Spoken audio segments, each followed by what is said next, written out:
Welcome to S class. तर students, आज आपण इंडक्शन अँड एनर्जी ट्रान्सफरवरती बोलणार आहोत.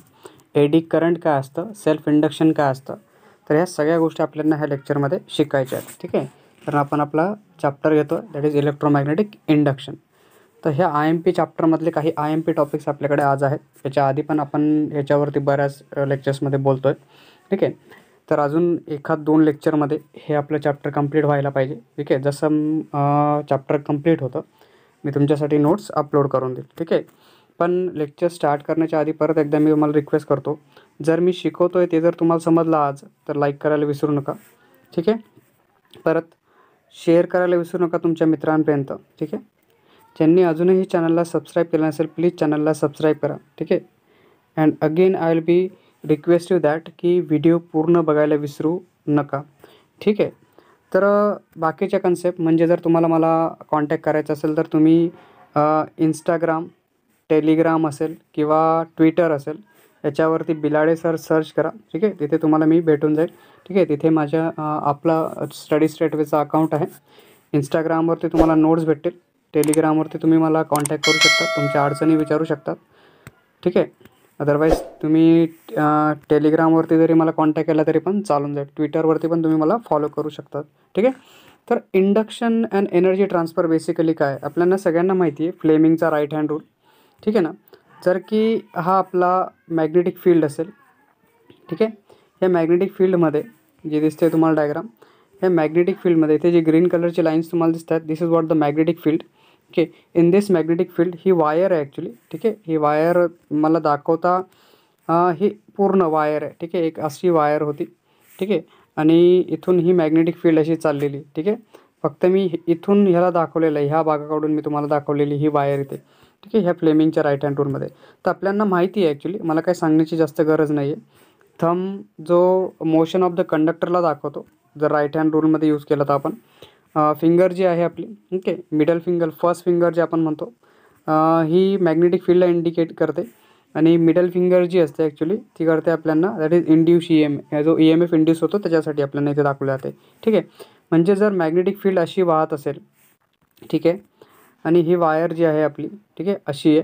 ठीक आहे. परपेंडिक्युलर जी आपण म्हणतो आहे अशी वायर, ठीक आहे, इथे समोरून दिसते बरोबर. म्हणजे बघा, मी जर ही वायर बघितली अशी, इकडनं जर मी बघितली तर त्यावेळेस मला ती अशी गोल दिसेल. ठीक आहे. आणि जर मी ॲरो बघितला असा, ठीक आहे, तर इकडनं जर मी ॲरो बघितला तर मला पॉईंट दिसेल. आणि जर मी ह्या डिरेक्शनमध्ये ॲरोला बघतोय तर मला क्रॉस दिसेल असा. ठीक आहे. आपल्याला सगळ्यांना माहिती आहे. ठीक आहे. याचा अर्थ हे मध्ये चाललेलं आहे, हे बाहेर येतं आहे. ठीक आहे. म्हणजे इथे जे करंट आपलं बाहेर येतं आहे, ठीक आहे, इथे काय करतं आहे, आपलं करंट बाहेर येतं आहे. ठीक आहे. आणि ही जी वायर आहे, ठीक आहे, ही वरती मूव्ह करेल, अशी मूव्ह करणार. ठीक आहे. तर हे सगळ्या गोष्टी माहिती आहेत आपल्याला. Just we try to rewind it for our understanding purpose या इंडक्शन अँड एनर्जी ट्रान्सफरसाठी. इथे तुम्हाला ही छोटीशी डायग्राम जी दिसते, ह्या डायग्राममध्ये बघा, इथे जे पॉईंट दाखवलेत प्लसचे साईन दिसतात मध्ये सगळ्या डायग्राममध्ये जे तुम्हाला दिसत आहेत. जर मी त्याला थोडीशी झूम आऊट केली तर त्या केसमध्ये सॉरी, बघा इथे जर तुम्हाला दिसत असेल की इथे हे जे आहेत ही मॅग्नेटिक फील्ड आहे आपली. ठीक आहे. कशी ही मध्ये चाललेली आहे. ठीक आहे. मध्ये जाते तिकडच्या डिरेक्शनमध्ये. याच्यामध्ये एक पूर्ण फ्रेम आहे बघा, ही फ्रेम आहे. ही फ्रेम ABCD फ्रेम आहे आपली ह्या पूर्ण मॅग्नेटिक फील्डमध्ये. आणि F1 F2 F3 हे सगळे काय करतात, हे फोर्स एक्सपिरियन्स करत आहेत. म्हणजे जसं मॅग्नेटिक फील्डमध्ये, ठीक आहे, मॅग्नेटिक फील्डमध्ये, ठीक आहे ना, ज्यावेळेस करंट कॅरिंग वायर असेल, ठीक आहे, म्हणजे जर मॅग्नेटिक फील्डमध्ये ह्याला मी मूव्ह केलं तर त्यावेळेस याच्यामध्ये जी वायर आपल्याला दिसते, हा जो लूप दिसतो आहे, याच्यामध्ये काय होईल, करंट प्रोड्यूस होईल. ओके. आणि ते फोर्स एक्सपिरियन्स करतील, दिसत आहेत, हे फोर्सेस एक्सपिरियन्स करत आहेत. ठीक आहे. याच्यावरती हे फोर्सेस लागत आहेत. आणि पहिले जसं आपण मागच्या लेक्चरमध्ये बोललो, ही L एवढी लेंथ आहे. ठीक आहे. आणि इथून एवढी जी लेंथ आहे ही X एवढी. ठीक आहे. तिथे आपल्याकडे एक रॉड असा ठेवलेला होता, त्याला आपण मूव्ह करायचो X डिस्टन्स चेंज करायला. पण इथे प्रॉब्लेम आहे की पूर्ण फ्रेमच्या फ्रेम आपण ओढून घेऊन जाणार आहोत. ठीक आहे. पूर्ण फ्रेमच्या फ्रेम काय आपल्याला इथे ओढायची आहे. म्हणजे प्रॉब्लेम बेसिकची गोष्ट अशी आहे की मॅग्नेटिक फील्डमध्ये जर मी एक कॉपरची वायरला ओढतोय तर बेसिकली याच्यामधून काय होईल, करंट इंड्यूस होईल. ठीक आहे. EMF इंड्यूस होईल, करंट प्रोड्यूस होईल. ठीक आहे. तर सेम केस इथे आपल्याला यूज करायचं आहे. ठीक आहे. जर मी ह्या लूपला इथून ओढलं तर बेसिकली मला माहिती आहे की ह्या लूपमध्ये करंट इंड्यूस होणार आहे. ठीक आहे. इथे समजा एक्झॅक्टली काय होतं आहे. आपल्याकडे लूप आहे ABCD, move with the constant velocity V. म्हणजे हा जो लूप आहे हा मॅग्नेटिक फील्डमध्ये, म्हणजे समजा इमॅजिन करा की तुमच्याकडे एक वायरची एवढीशी अशी फ्रेम आहे. ठीक आहे. आणि त्याला तुम्ही मॅग्नेट त्या पूर्ण फ्रेमला तुम्ही मॅग्नेटमध्ये ठेवलेलं आहे. कसं? मॅग्नेटमध्ये. मॅग्नेट आहेत, दोघं साईडने मॅग्नेट आहेत. इकडनं पण मॅग्नेट आहे, इकडनं पण मॅग्नेट आहे. ठीक आहे. तर अदरवाईज एक साईडचं तुम्ही मॅग्नेट कन्सिडर करून घ्या ह्या साईडमध्ये. तर ह्या मॅग्नेटमुळे इथे ही जी पूर्ण फ्रेम होती, ही फ्रेम कशामध्ये चालली जाईल? मॅग्नेटिक फील्डमध्ये पडून जाईल. ठीक आहे, समजते. तर ही जर मूव्ह केली आपण, ओढली बाहेर साईडला, फ्रेमला जर मी ओढली बाहेर, तर ओढल्यामुळे मॅग्नेटिक फील्डमुळे कॉईलमध्ये काय होणार आहे? करंट इंड्यूस होईल. ठीक आहे. So this is what the concept is here. Current I will be induce in the loop clockwise डिरेक्शनमध्ये. ह्याच्यामध्ये दिसतंय क्लॉकवाईज डिरेक्शन त्यांनी दाखवलेली ॲक्च्युली दिसतंय इथे ह्या पद्धतीने. क्लॉकवाईज डिरेक्शनमध्ये काय होतं आहे? करंट इंड्यूस होतं आहे फ्रेममध्ये. ठीक आहे, direction. And the loop will be segmented being steel in the magnetic field. काय एक्सपिरियन्स करतील हे? F1 F2 F3 असे फोर्सेस एक्सपिरियन्स करणार आहेत. ठीक आहे. म्हणजे हा पोर्शन जो आहे, एवढा जो वरचा पोर्शन आहे हा F2 फोर्सला एक्सपिरियन्स करेल. हा खालचा फोर्स जो दिसतोय तुम्हाला, हा जो पोर्शन आहे हा F3 फोर्सला एक्सपिरियन्स करेल आणि हा F1 फोर्सला एक्सपिरियन्स करेल. आणि राहिली गोष्ट, इथे कुठलाही फोर्स नाही आहे, हा आपण लावणार आहोत एक्सटर्नली, बाहेरून ज्याला ओढणार आहोत त्या पूर्ण फ्रेमला. म्हणजे मी ह्या पूर्ण फ्रेमला काय करणार आहे? इथून बाहेर ओढून घेऊन जाणार आहे. ठीक आहे. So this is the concept is here, आपण यूज करतो. ठीक आहे. त्याचा अर्थ जर रेक्टँगल असेल, ठीक आहे, याच्या आधी पण बोललो आहे मागच्या लेक्चरमध्ये, लेंथ इंटू, ठीक आहे, ब्रीथ. ठीक आहे. काय असतो आपला? एरिया ऑफ रेक्टँगल आपण करतो L इंटू एक्स. तर तसाच हा जो डिस्टन्स आहे, हे जे हा एवढा एरिया काय? मॅग्नेटिक फील्डच्या मध्ये. ठीक आहे. तर इथे त्यांनी डॅश लाईन ज्या दाखवल्यात, म्हणजे ह्या ज्या दिसत आहेत तुम्हाला साईडमध्ये डॅश लाईन ज्या दिसत आहेत, ह्या ॲक्च्युली डॉटेड लाईन्स आहेत. ठीक आहे. हेअर ह्या डॉटेड लाईन काय दाखवत आहेत? मॅग्नेटिक फील्डचं लिमिट दाखवत आहेत की एवढी ही मॅग्नेटिक फील्ड एवढी आहे. ठीक आहे. एवढी मॅग्नेटिक फील्डमध्ये आपण ठेवलेलं आहे. ठीक आहे. तर मी लूपला कॉन्स्टंट वेलॉसिटीने सारखी वेलॉसिटी लावली आणि बाहेर ओढतोय. ठीक आहे. It required to apply an external force. म्हणजे मला याला बाहेर ओढण्यासाठी वेलॉसिटी व्हीने, कॉन्स्टंट वेलॉसिटी व्हीने, म्हणजे ही फ्रेम पडलेली आहे, या फ्रेमला मला कॉन्स्टंट वेलॉसिटी व्हीने बाहेर ओढायचं आहे. तर मला काय करावं लागेल? याच्यावरती फोर्स अप्लाय करावा लागेल. ठीक आहे. फोर्स अप्लाय करेच तरच हा बाहेर येईल. So on the loop, so as to overcome, ठीक आहे, the magnetic force and the equal magnetic but acting in opposite direction. म्हणजे याचा अर्थ मला हे जे फोर्सेस लागत आहेत, ठीक आहे, ह्याच्यामध्ये असणारा हा F1 फोर्सच्या एक्झॅक्टली अपोजिटमध्ये फोर्स लावायचा आहे. Equal and opposite. इक्वल म्हणजे याच्यापेक्षा थोडासा जास्त लावा लागेल मला, कारण त्याला बाहेर ओढायचं आहे. पण हा पण सारखा होत जाईल. जेवढा जास्त फोर्स लागेल तेवढा जास्त हा होत जाईल, जास्त फोर्स एक्सपिरियन्स करत जाईल. ठीक आहे. हे दोघं तर एकमेकांना कॅन्सल करून देतील इक्वल अँड अपोजिट असल्यामुळे. ठीक आहे. सारखे आहेत, सारख्या एरियामध्ये लागतील. ठीक आहे. आणि सारख्या इक्वल आहेत आणि एकमेकांना अपोजिट आहेत, म्हणून ते दोघं एकमेकांना कॅन्सल करतील. पर काय प्रॉब्लेम आहे की हा मी बाहेरून लावतोय, हा मॅग्नेटिक फील्डमध्ये नाही आहे, हा मॅग्नेटिक फील्ड लावते. ठीक आहे. म्हणजे एक कोण मॅग्नेटिक फील्ड फोर्स लावते, दुसरा मी इथे लावणार आहे ज्याला मी बाहेर ओढण्यासाठी यूज करेल. ठीक आहे. कारण त्याच्यामुळे काय होईल? करंट इंड्यूस होईल. ठीक आहे. So that is what the current is induce inside this. इथे जे करंट इंड्यूस होणार आहे, म्हणजे बेसिकली काय करतोय मी लूपला ओढतोय ना बाहेर. जर मी लूपला ओढलं तर मी त्याच्यावरती काहीतरी वर्क करतोय, मला काम करावं लागेल ना. जर मी काहीतरी काम करेल तर तेव्हा ते बाहेर ओढलं जाईल.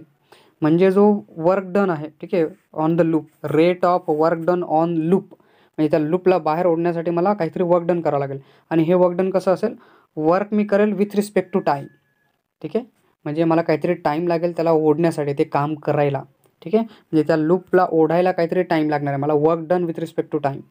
पण वर्क डन काय असतं आपलं? फोर्स इंटू डिस्प्लेसमेंट आहे. वर्क काय असतं आपलं?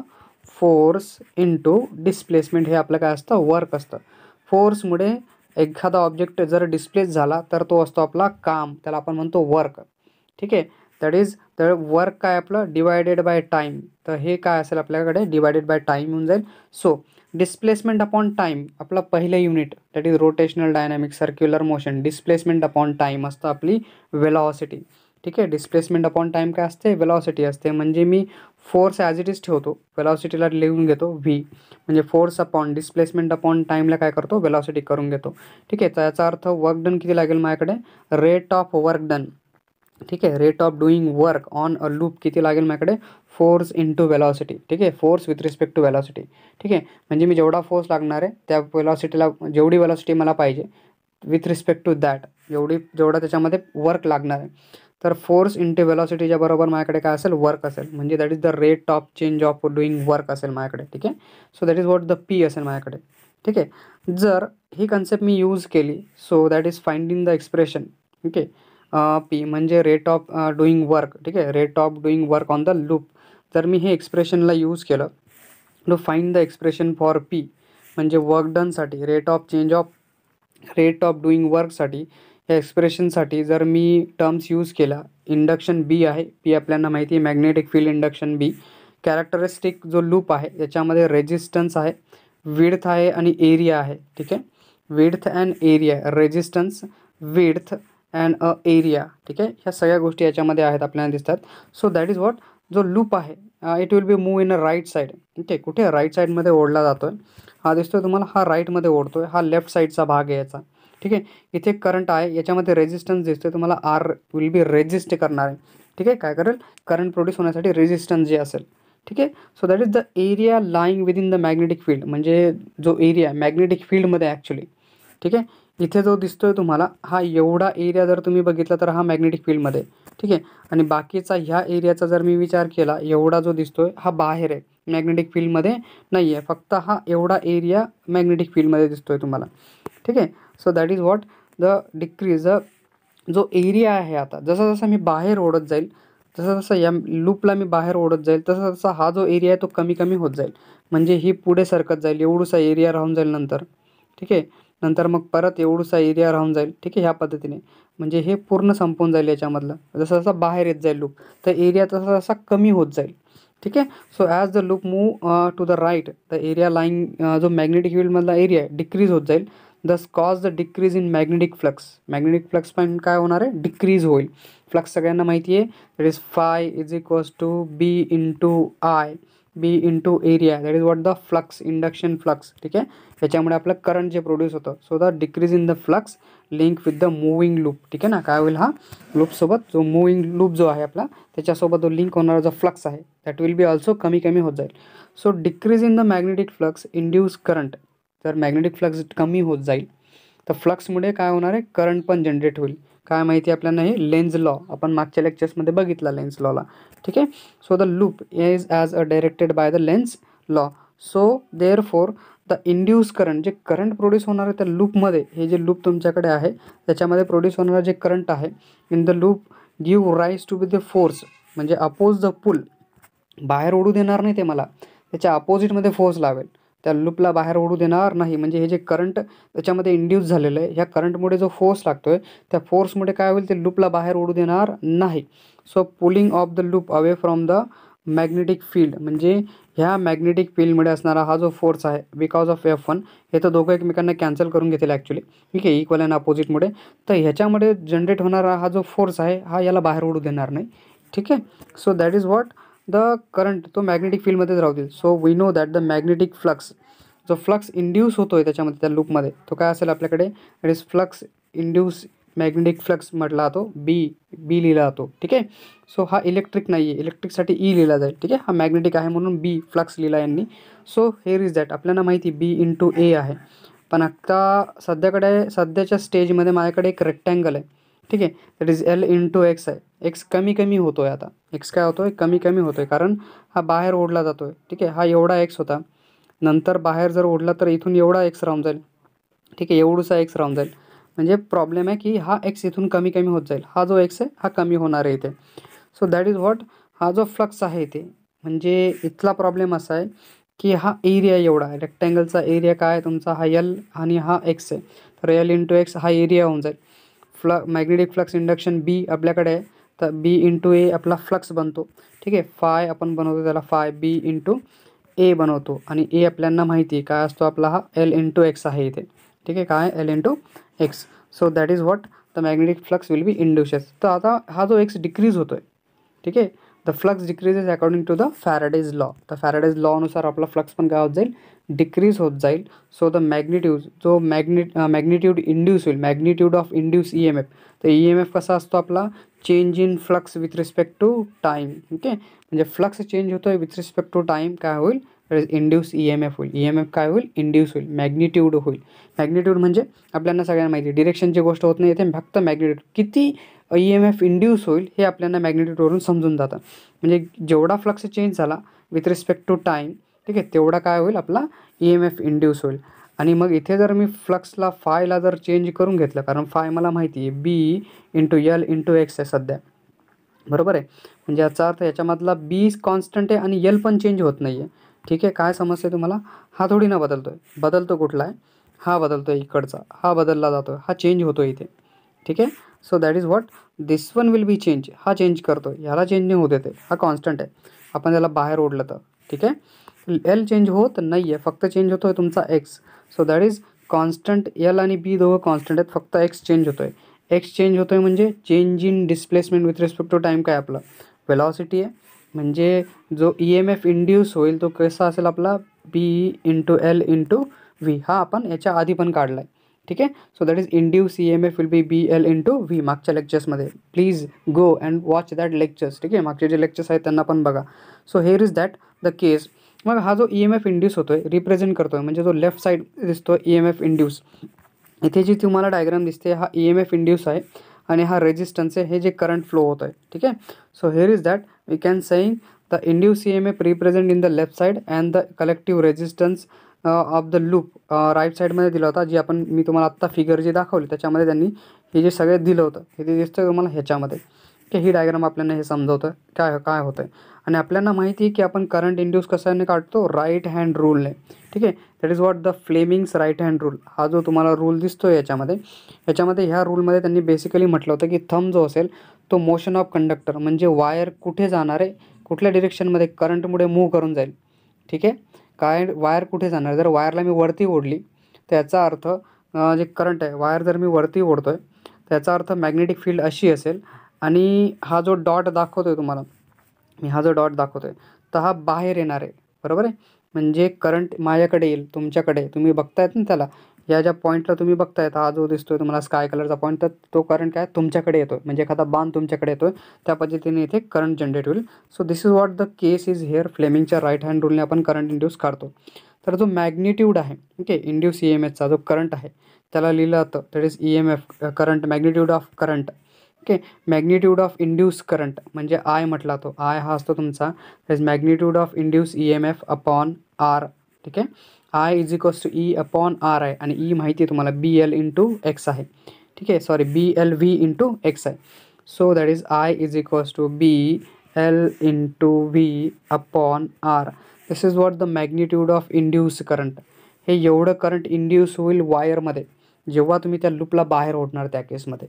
ठीक आहे, सो दॅट इज ज्या 3 सेगमेंट्स आपण बघतोय, म्हणजे जे फोर्सेस लागतात F1 F2 F3, ठीक आहे, ऑफ द मॅग्नेटिक फील्ड जे आहेत त्या फील्डमध्ये जो B आहे इन अकॉर्डन्स विथ द, आपल्याला फोर्स माहिती आहे, याच्या मागच्या लेक्चरमध्ये आपण बघितला फोर्स काय असतो तुमचा इंड्यूस करंटमध्ये, F is equals to I/L/B बरोबर आहे. ठीक आहे, force that is the force will be existing, म्हणजे हे जे फोर्सेस आहेत तुमचे हे किती एक्सपिरियन्स करतात. हे ज्या वायर्स दिसतात तुम्हाला, ह्या वायर्सवरती म्हणजे ह्या लूपवरती, ह्या जागेवरती आणि इथे एक्सपिरियन्स होणारे फोर्सेस, ठीक आहे ना, काय मॅग्नेटिक फील्ड इंड्यूस झाली, त्या मॅग्नेटिक फील्डमुळे काय होणार आहे, EMF इंड्यूस होईल, सेल्फ इंडक्शन होईल. ठीक आहे, काय होईल, सेल्फ इंडक्शन.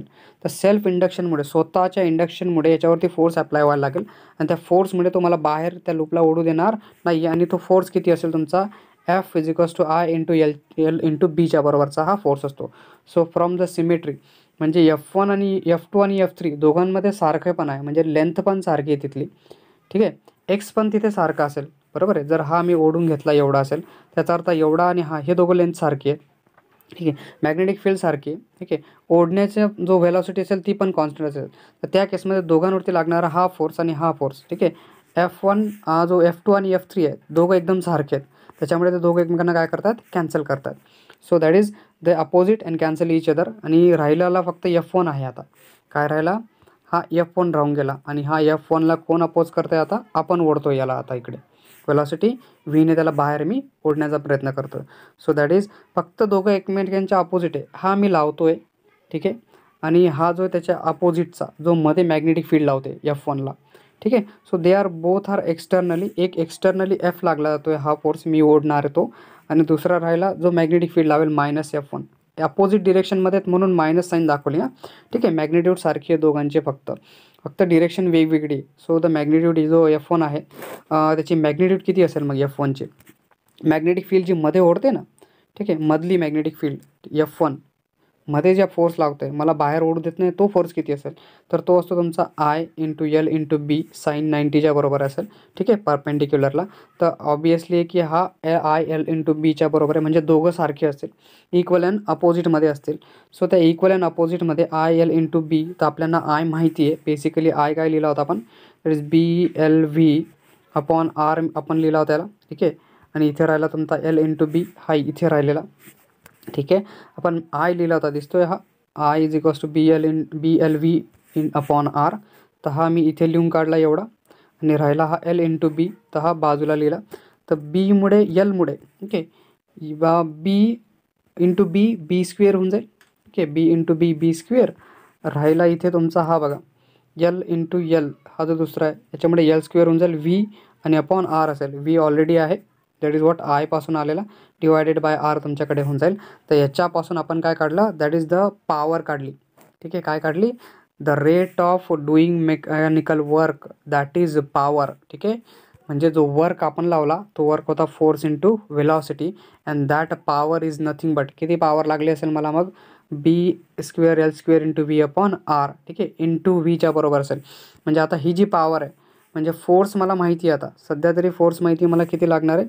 फोर्स मला माहिती किती लावतोय मी बाहेर ओढण्यासाठी, that is B² L² V/R. आणि राहिला पॉवर आपली जी वर्क डनसाठी लागणार आहे, तो फॉर्म्युला काय होता आपला? That is F × V. जर मी Fला पुट करून दिलं, Vला पुट करून दिलं, तर माझ्याकडे लागणारी पॉवर काय असेल? माझ्याकडे B² L² V²/R. पण जर करंट I फ्लो होतोय, ठीक आहे, क्लोज सर्किटमधून, ठीक आहे, जर करंट फ्लो होतोय सर्किटमधून, ठीक आहे, that is collective resistance R जर असेल, that is the rate of production of an heat. तर करंटमुळे सर्किटमध्ये हीट प्रोड्यूस होईल, गरम व्हायला लागेल सर्किट. ठीक आहे, जर वाटतं ना आपल्याला, तुम्ही म्हणतात ना की सहसा सर फॅन वगैरे आहे, खूप करंट पास झालं तर त्याच्यानुसार तो फॅन गरम होऊन जातो. तर हे कारण काय आपलं, की जास्त करंट प्रोड्यूस झाल्यामुळे जे करंट आहे दॅट इज मेकॅनिकल वर्कमुळे गेलं, आणि मेकॅनिकल वर्कमुळे त्याच्यामध्ये हीट प्रोड्यूस व्हायला लागली. आपल्याला ते एडी करंटमध्ये समजूनच जाईल की हे काय होतं भानगड. ठीक आहे, तर हा हीटला प्रोड्यूस करून देतोय, गरम व्हायला लागतोय. तर हा जो rate of production of heat आहे actually, that is P = I², म्हणजे करंटचा स्क्वेअर × रेजिस्टन्सच्या बरोबर आहे. किती रेजिस्ट करतोय एखाद्या गोष्टीला, तुम्ही बनतायत ना, खूप जास्त जर जाड वायर असेल, ठीक आहे, त्याच्यामध्ये रेजिस्टन्स खूप जास्त असतं. बारीक असेल तर रेजिस्टन्स कमी असतं, लवकर पण तुटून जातं, लवकर गरम होतं. म्हणजे याचा अर्थ बघा, तुमच्याकडे फ्यूज वायर असते, ठीक आहे, फ्यूजची वायर बघा खूप बारीक असते, आपल्या मीटर्स वगैरेच्या बाजूला लावली असते फ्यूज वायर. तर ती वायर लावली असते, खूप जास्त जर गरम करंट फ्लो व्हायला लागलं तर ते तापून जातं, म्हणजे गरम व्हायला लागतं, आणि ते ब्रेकडाऊन होऊन जातं, सर्किट ब्रेक करून देतं. पण खूप जाड वायर असेल तर ती गरम होते. तसंच प्रत्येक जे अप्लायन्सेस असतात घरामधले, तर हे सगळे कसे होतात आपले? गरम होतात, हीट होतात, बिकॉज ऑफ द करंट त्याच्यामधून फ्लो होत आहे. आणि हे करंट काय करतं आहे? हीटला प्रोड्यूस करून देतं आहे, मेकॅनिकल वर्कला हीटमध्ये कन्वर्ट करतं आहे. ठीक आहे, सो दॅट इज I² × Rच्या बरोबर असेल हा. आणि I आपल्याला माहिती आहे किती आहे, तो आपला that is BLV/R bracket square आहे. आणि इथला मधला हा रेजिस्टन्स, तर हा लागणार आपला rate of production of heat किती असेल? B² L² V²/Rच्या बरोबर असेल. B induction of magnetic field आहे, L that is what? The length of that wire आहे. ठीक आहे, जे आपण बघितलं तर फ्रेमची एक लेंथ, आणि V वेलॉसिटी, त्या वेलॉसिटीनं आपण त्याला बाहेर ओढतो, आणि रेजिस्टन्स R आपण त्याला म्हणतोय. ठीक आहे, डिवायडेड बाय रेजिस्टन्स माझ्याकडे येऊन जातील. जर मी ह्या दोघांना कम्पेअर केलं, म्हणजे हे बघा आणि ह्याला बघा, दोघांना कम्पेअर करा, तर दोघं एकदम सारखे आहेत. ठीक आहे, काय दोघं एकदम सारखे आहेत. जर मी दोघांना कम्पेअर करतोय, तर we find that the rate of doing mechanical work exactly same आहे. म्हणजे मॅग्नेटिक फील्ड लावते, आणि दुसरं राहिलं ओढण्याची मेकॅनिकल फील्ड्स. मी ओढतोय तेवढं वर्क, आणि दुसरं इलेक्ट्रिक करंटमुळे इंड्यूस होणारं जे पॉवर आहे, दोघं एकदम सारखे आहेत. Same as the rate of production of heat energy in the circuit. So दस द वर्क डुईंग, जे वर्क डन होतं आहे in the pulling the loop through the magnetic field appear as the heat in the loop. तर हे जे work done आपण करतोय ना ओढण्यामुळे, तर हे कशामुळे चाललं जातं? ते हीटमध्ये कन्वर्ट होऊन गेलेलं आहे. म्हणजे माझ्या ओढण्याची जी ताकद लागली, जे वर्क झालं, ते वर्क कशामध्ये कन्वर्ट झालं? हीटमध्ये कन्वर्ट होऊन गेलं. ठीक आहे, so this is what the concept behind ही पूर्ण कन्सेप्ट जी होती आपल्याला दिसणारी that is induction and energy transfer. तर आपण आता शिकणार आहोत की एडी करंट एक्झॅक्टली काय असतं. IMP टॉपिक आहे, याच्यावरती तुम्हाला कमीत कमी 2 ते 3 मार्कासाठी याच्यावरती क्वेश्चन येऊ शकतो. IMP हे लक्षात ठेवा. ठीक आहे, प्रश्न येऊ शकतो, लक्षात ठेवा. एडी करंट एक्झॅक्टली काय. एडीचा अर्थ सांगतो. तुम्ही फ्रीज वगैरे फ्रीज नाही वॉशिंग मशीन बघितले असतील, ठीक आहे ना, किंवा तुम्ही म्हणतात ना हे आलं आहे वादळी वारे येतात, ठीक आहे, आपल्याकडे असतात, स्ट्रोम वगैरे म्हणतात, आपण त्याला व्हर्लपूल म्हणतो. व्हर्लपूल नावाचं मला वाटतं एक वॉशिंग मशीनचं नाव आहे व्हर्लपूल. तर याचं नाव ठेवण्याचं कारण काय आहे बघा, की बघा ते जे पाणी असतं ना त्या मशीनमध्ये, वॉशिंग मशीनमध्ये, ते पाणी असं गोल फिरतं, ठीक आहे, म्हणजे असं एकदम व्हर्लपूलसारखं, म्हणजे एकदम मोठं जसं वादळ आलेलं आहे, गोल गोल फिरायला लागतं ते, की ह्या पद्धतीने त्याच्यामधलं ते जे पाणी आहे ना, ते पाणी असे गोल गोल फिरतं, एवढं असं असं गोल गोल फिरतं, म्हणजे एकदम वादळसारखं गोल गोल फिरतं हे पाणी, ठीक आहे. आणि त्याच्यामुळे ते जे कपडे आहेत ते क्लीन केले जातात because of all this process. तर यालाच एडी पण म्हटलं जातं. काय म्हटलं जातं, एडी करंट. आता करंट नाही, फक्त एडीज आपण म्हणू, कारण व्हर्लपूलची गोष्ट वेगळी झाली. तर इथे एक कन्सेप्ट आहे, लक्षात ठेवा. एक मॅग्नेट आहे, असा आपला मॅग्नेट आहे, असा आपण मॅग्नेट ठेवलेला आहे, ठीक आहे. इथली थोडीशी डायग्राम तुम्हाला अनक्लिअर्ड असेल, सांगतो त्या पद्धतीने. तर हे असं आहे आणि इथे इथून मधून बघा एक मी पट्टी टाकणार आहे, ठीक आहे, लक्षात येतं आहे. ही अशी पट्टी असेल, म्हणजे ही कॉपरची पट्टी असेल, कॉपरची पूर्ण प्लेट असेल, जिला मी इथून असं, ठीक आहे, ह्या पद्धतीने काय करणार आहे, याला दोऱ्याने बांधून ठेवलेली अशी, ठीक आहे. तुम्हाला सगळ्यांना माहिती आहे की इथे मध्ये मॅग्नेटिक फील्ड आहे, ठीक आहे, अशी काय आपली मॅग्नेटिक फील्ड आहे, ही मॅग्नेटिक फील्ड आहे इथे. आता ही जर मॅग्नेटिक फील्ड असेल, ठीक आहे, इथे असणारी मॅग्नेटिक फील्ड. आता जेव्हा ही इथे मी बांधून ठेवली ना, तर मी काय करणार आहे, याला इथून दूर घेऊन जाईल, इथं ओढून आणेल इकडनं आणि याला सोडून देईल इथे, ठीक आहे. काय करेल, सोडून देईल. जसं आपला पेंडुलम असतो ना, पेंडुलम जसा आपला पेंडुलम कसा करतो, ऑसिलेट होतो, पेंडुलम जसा ऑसिलेट होतो, तशी ही प्लेट ऑसिलेट होणार आहे मॅग्नेटच्या मध्ये, नॉर्थ पोल और समथिंग साऊथ पोलच्या मध्ये. जेव्हा ही ऑसिलेट व्हायला लागेल त्या केसमध्ये जे ऑसिलेशन तुम्हाला दिसते त्या ऑसिलेशनमुळे ही कुठली आहे, ही कॉपरची प्लेट आहे. तुम्हाला सगळ्यांना माहिती आहे कशाची, कॉपरची प्लेट. आणि जर कॉपरची प्लेटमध्ये टाकली मॅग्नेटिक फील्डमुळे, आणि आपण जसं म्हणतो वायरला जर मॅग्नेटिक फील्डमध्ये आपण टाकतो, तिला जर ऑसिलेट करतोय आपण, तर करंट वायरमध्ये प्रोड्यूस होतं.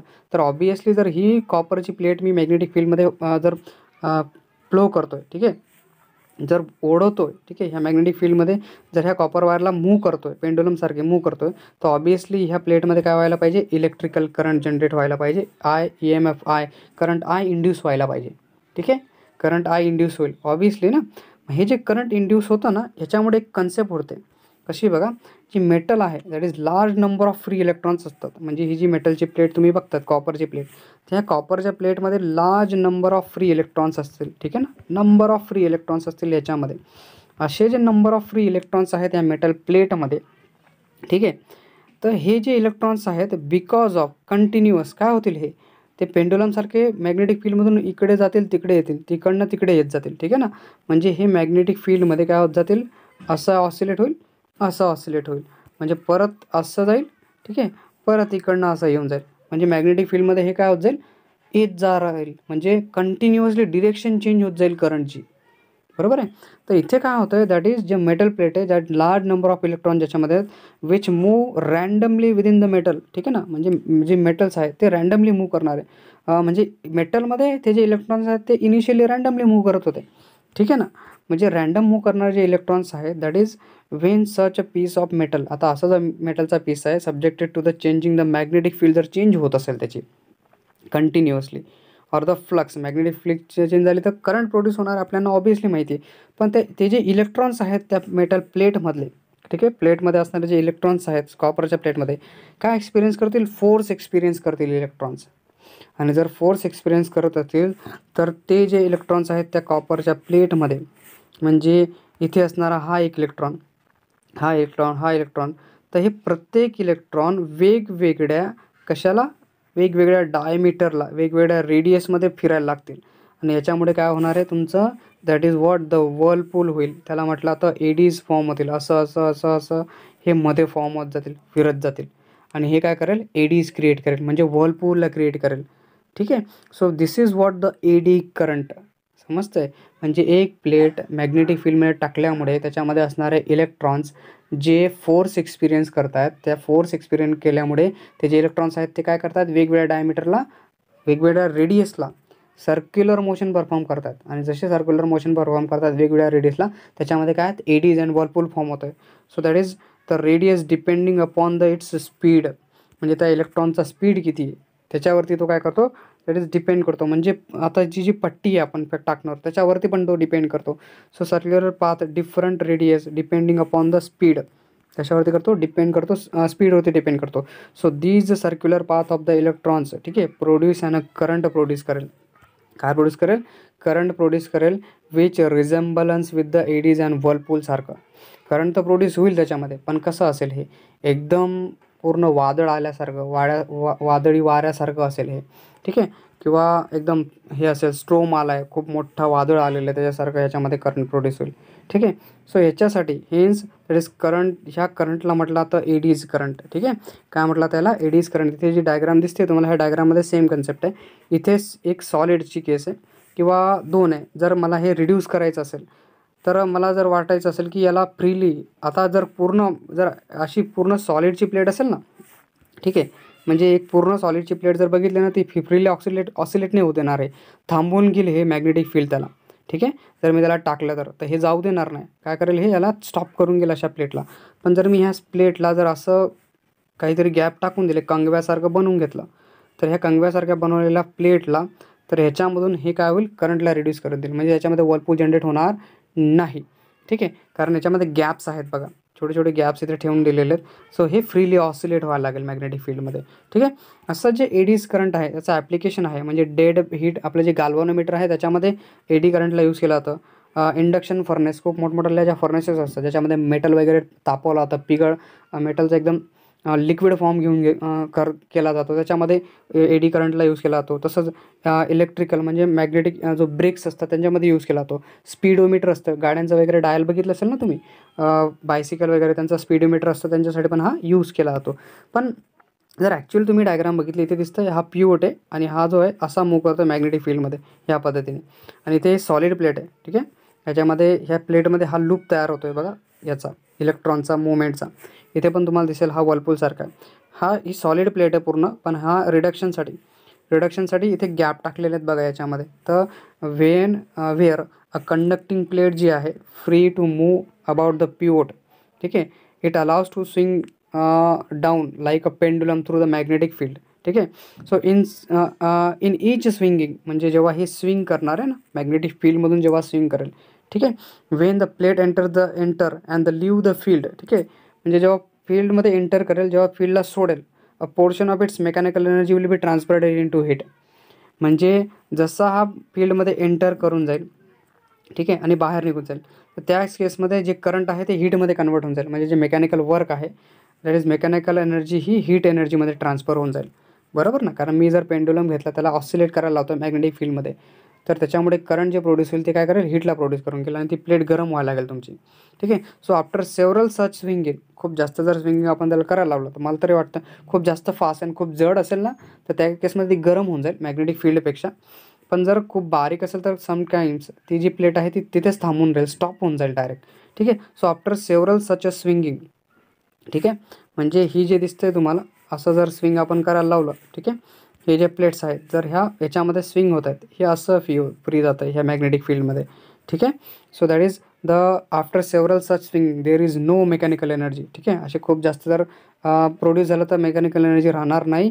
And that converted heat energy will B dissipate होऊन जाईल आणि त्याच्यामुळे ही जी प्लेट आहे पूर्ण गरम होऊन जाईल. ठीक आहे, आणि जर मला एडी करंट जनरेट करायचं नसेल, तर त्या केसमध्ये that is reduce by the discontinuity structure मला बनावं लागेल ह्याच्यासारखं. तर ह्याच्यामध्ये एडी करंट जनरेट होणार नाही आणि ते फ्रीली ऑसिलेट होत राहील फील्डमध्ये. ठीक आहे, so this is what the concept. अजून एक गोष्ट सांगतो, कन्सेप्ट सांगतो. तुम्ही ट्यूबलाईट्स वगैरे बघितले असतील रे, ठीक आहे ना, जुने ट्यूबलाईट्स बघा, जुने ट्यूबलाईट्स असायचे असे तुमच्या, आता तर मला नाही वाटत बाकीच्यांना बघितलं असेल कधी, अशा पद्धतीने ट्यूबलाईट्स असायचे. ह्या ट्यूबलाईट्सच्या मध्ये, ठीक आहे, असे ट्यूब्स असायचे. ब्लॅक कलरचा काढतो आहे, व्हाईट कलरचा असायचा. ठीक आहे, इथे दिसणार नाही व्हाईटवरती, त्याच्यासाठी हा ट्यूब असायचा मध्ये. आणि ह्या ट्यूबच्या इथे कुठेतरी एक छोटासा चॉक असायचा. ठीक आहे, त्याला म्हटलं जायचं चॉक. ठीक आहे, इथे चॉक असायचा छोटासा, तो लाईट लागायचा, मग हा पूर्ण ट्यूबलाईट लागायचा. तोपर्यंत हा ग्लो बंद चालू होत राहायचा, स्विच ऑन ऑफ होत राहायचा. ठीक आहे, हा जो ट्यूब असायचा मधला जो आपला ट्यूब आहे, इट कॅन बी असा आपला जो ट्यूब आहे पूर्ण हा. ठीक आहे, हा पूर्ण ट्यूब बंद चालू होत राहायचा जोपर्यंत हा चॉक त्याच्यावरती परफेक्टली काम करत नाही. तर हा चॉकचं जे ॲप्लिकेशन आहे basically that will be depends on the self इंडक्शनवरती काम करतं. स्वतः करंटला इंड्यूस करतं, मॅग्नेटिक फील्डला इंड्यूस करतं. ठीक आहे, so this is what the case is self induction here. म्हणजे सेल्फ इंडक्शन एक्झॅक्टली काय असतं? The phenomenon of production of an induced EMF. ठीक आहे, EMFला इंड्यूस करायचं. ठीक आहे, phenomenon of production of an induced EMF in a coil. कॉईलमध्ये EMFला इंड्यूस करायचं. ठीक आहे, कशामुळे? Change in current. कशामुळे? करंटला चेंज करून हे काय करायचं? कॉईलमध्ये EMFला इंड्यूस करायचं. इथे दिसतंय हे. ठीक आहे, so that due to in current in the same coil, so that is what the self induction म्हटलं जातं. काय म्हटलं आता याला? Self induction. लक्षात ठेवा, कॉईलमध्ये काय करायचं? मला EMFला इंड्यूस करायचं आहे, पण कसं? Due to changing. ठीक आहे, कशामुळे? Due to changing in current. कसं? सेम कॉईलमध्ये, त्याला म्हटलं तर सेल्फ इंडक्शन. आता जर मी कन्सिडर केलं एक अशी पूर्ण आपण कन्सेप्ट घेऊ. ठीक आहे, ह्या पद्धतीने सपोज की there is an a coil like this. असा कॉईल आहे आपल्याकडे, इथून आपण काहीतरी करंट लावलेलं आहे आणि इथे तुमची ही काहीतरी की आहे ज्याला आपण की म्हणतो. ठीक आहे, तर हा करंट आहे आपण काय करतो? इथून पाठवतो आहे. ठीक आहे, तर ह्या पद्धतीने. So consider a coil. आपल्याकडे ही कॉईल आहे इथे. ठीक आहे, कॅरिंग अँड करंट. ह्याच्या थ्रू काय होणार आहे? आपलं करंट जाणार आहे. ह्या कॉईलमधून काय जाणार आहे? आपलं करंट जाणार आहे ह्या पद्धतीने. ठीक आहे, जेव्हा त्याच्यामधून करंट जाईल, ठीक आहे, so that the magnetic flux link with the coil. ठीक आहे, मॅग्नेटिक फ्लक्स काय करतो? डायरेक्टली प्रपोर्शनल आहे करंटला. ठीक आहे, म्हणजे जेवढं जास्त करंट प्रोड्यूस होईल तेवढं जास्त फ्लक्स जनरेट होईल. ठीक आहे, फ्लक्स जनरेट झाला म्हणजे मॅग्नेटिक फील्डला, करंटमुळे मॅग्नेटिक फील्ड जनरेट होईल आणि मॅग्नेटिक फील्डमुळे करंट जनरेट होईल. So that is what the directly proportional to the flowing it. तर I will be a directly proportional, म्हणजे flux is directly proportional to the current आहे. जर मी फ्लक्सला बघितलं तर फ्लक्सला डायरेक्टली प्रोपोर्शनॅलिटी जर साईन जर मी काढलं इथे, प्रोपोर्शनॅलिटी कॉन्स्टंट जर मी घेतला L is equals to I, तर L will be a self induction आहे इथे. याला म्हटलं तर coefficient of self induction, otherwise self inductance म्हटलं तर, जो प्रोड्यूस होतो because of the area, shape किंवा number of turns of the coil जे आहे ना, त्याच्यामुळे लागणारा हा कोएफिशियंट ऑफ सेल्फ इंडक्शन असतो. ठीक आहे, या कॉईलमध्ये किती टर्न्स आहेत, केवढा एरिया आहे, कसा शेप आहे, त्याच्यावरती हा डिपेंड करतो तुमचा. So that is what the self induction. If जर करंट मी प्रोड्यूस करतो आहे, जे करंट आहे चेंज होतो आहे विथ रिस्पेक्ट टू टाईम, म्हणजे जसा जसा टाईम बदलतो आहे तसा तसा करंट काय होतं आहे, जोपर्यंत ते गरम होत नाही चॉक. ठीक आहे, पूर्ण. ठीक आहे, जोपर्यंत तो पूर्ण ट्यूब गरम होत नाही तोपर्यंत तो ट्यूब चालू व्हायचा नाही. तर इथे पण केस आहे, जे करंट आहे ते चेंज होईल with respect to time. So magnetic flux जो आहे link with the coil will be change. तर मॅग्नेटिक फ्लक्स पण काय होणार? चेंज होणार आहे. सो आपल्याला माहिती आहे जर मॅग्नेटिक फ्लक्स चेंज होतो आहे विथ रिस्पेक्ट टू टाईम, त्याचा अर्थ काय होईल? EMF इंड्यूस होईल. ठीक आहे, आणि हा EMF इंडक्शनचा काय दाखवतो आपल्याला? जर फ्लक्स आहे आपल्याकडे फाय, तर त्याला आपण लिहितो L इंटू I, आणि आपल्याला माहिती आहे EMF is equals to d phi by काय असतो आपला? dt असतो. ठीक आहे, तर याच्या जागेवरती जर मी फायच्या जागेवरती जर मी L इंटू I लिहून काढला तर याच्यामधला L विल बी कॉन्स्टंट आहे आपला. ठीक आहे, हा आहे आपला d into I upon t. आता change in current with respect to time झाला. ठीक आहे, तर change in current with respect to time म्हणजे that is the EMF induce, maximum EMF induce, magnitude of EMF. आणि इथून जर मी Lला बघितला आता, ठीक आहे, so that is magnitude of E is equals to L into DI upon dt. तर मला L पाहिजे सेल्फ इंडक्शन, तर हा किती असेल? That is EMF induce divided by TI upon DTच्या बरोबर येऊन जाईल. त्याचं जर डायमेन्शन तुम्ही बघितलं तर L⁻² येतो, M⁻1 येतो. लक्षात ठेवा, कामास येतं, तुम्हाला पेपरामध्ये विचारला तर -2 येतो, आणि T⁻, तुमचा हा L⁻I⁻² येऊन जातो. ठीक आहे, L स्क्वेअर M⁻1 स्क्वेअरने म्हणायचा, T⁻² होतो, I⁻, तुमचा -2 येऊन जातो. ठीक आहे, आता याचं जे SI युनिट आहे L आपलं सेल्फ इंडक्शनचं, ते असतं वोल्ट सेकंड पर ॲम्पियर असतो. ठीक आहे, वोल्ट सेकंड पर ॲम्पियर, और त्याला ओहम म्हटलं जातं, ओहम सेकंड और हेनरी म्हटलं जातं. हे लक्षात ठेवा तुम्हाला. ठीक आहे, 2 कन्सेप्ट तुम्हाला मी सांगितले मी आज. ठीक आहे, 3 कन्सेप्ट सांगितले ॲक्च्युली. सेल्फ इंडक्शन सांगितलं, एडी करंट सांगितलं. ठीक आहे, आणि आपलं हे that is what the induction and energy transfer. जर तुम्हाला लेक्चर समजलं असेल तर प्लीज लाईक करायला विसरू नका. And again I thankful to those people who completely watch my this lecture. ठीक आहे. Thank you for watching this video.